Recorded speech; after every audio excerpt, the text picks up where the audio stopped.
Hey, listen, higher productivity really is attached to your purpose. And one of the things that I encounter a lot in helping people to connect the two is that people feel like purpose is this gigantic, insurmountable mountain. And it's just so difficult.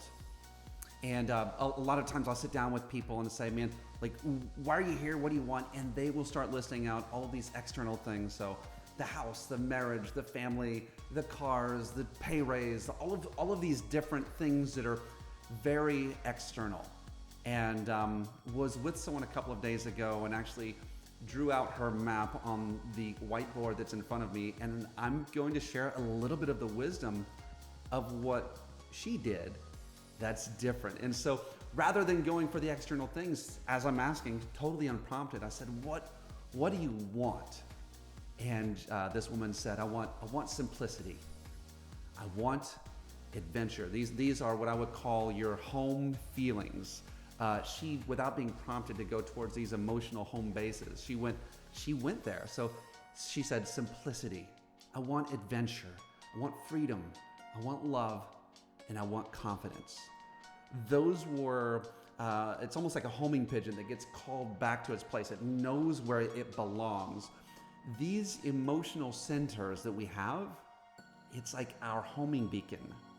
That, my friend, is where we belong. And if we can identify those top 3 to 5 feelings that we want to feel, those can be great revealers of your purpose and the pattern that your life should resemble. And if you get it wrong, it's no big deal, but the pursuit of these things is going to reveal that.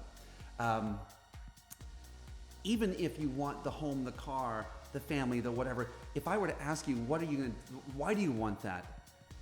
It usually only takes you a couple of questions of why and then why, and you're usually going to go to, it's one of these feelings. So when you see your goals, you're looking at your goals, the question is, why do you want that? And it's always going to be centered around these.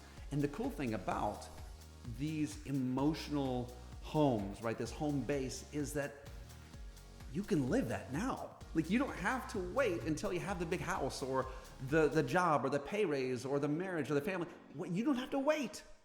You can live a version of confidence now.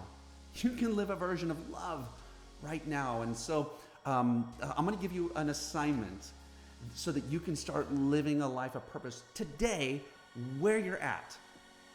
So number 1, just like this awesome woman did, I want you to identify 3 to 5 emotional home base beacons. I'm not sure what to call them, but these are the feelings that you want to feel. So mine are love, joy, and peace. Those are the 3 things that I personally want in my life, and these are what govern my life, these feelings. Okay? After you do that, then the question is now we can get into the cars, the boats, the family, whatever. What are the things that would be evidence that you have these emotional home bases? Like, these things are actually true in your life. So now there's a reason to have the car. Now there's a reason to have the home, and this is something that matters to you, and it's not something that's going to shake off easily. So it's like being able to connect it semantically matters here. So all of the things that would give evidence that you were experiencing these things in your life. All right, so that's step 2. Step 3 is going to involve you looking at the opposite. So I won't go through them all, but for this woman, she said the opposite of simplicity is stress.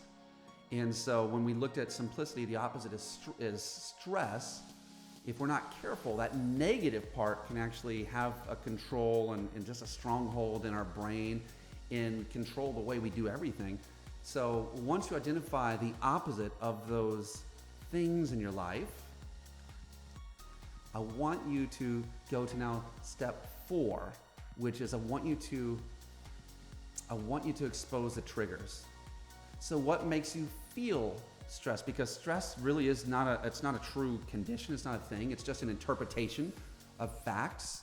But what are the things that you see that tell you to be stressed? Okay, so identify those triggers. For confidence, instead of confidence, maybe you feel lonely, or whatever the opposite is for you. What are the things that trigger that tell you that sentence and make you feel that?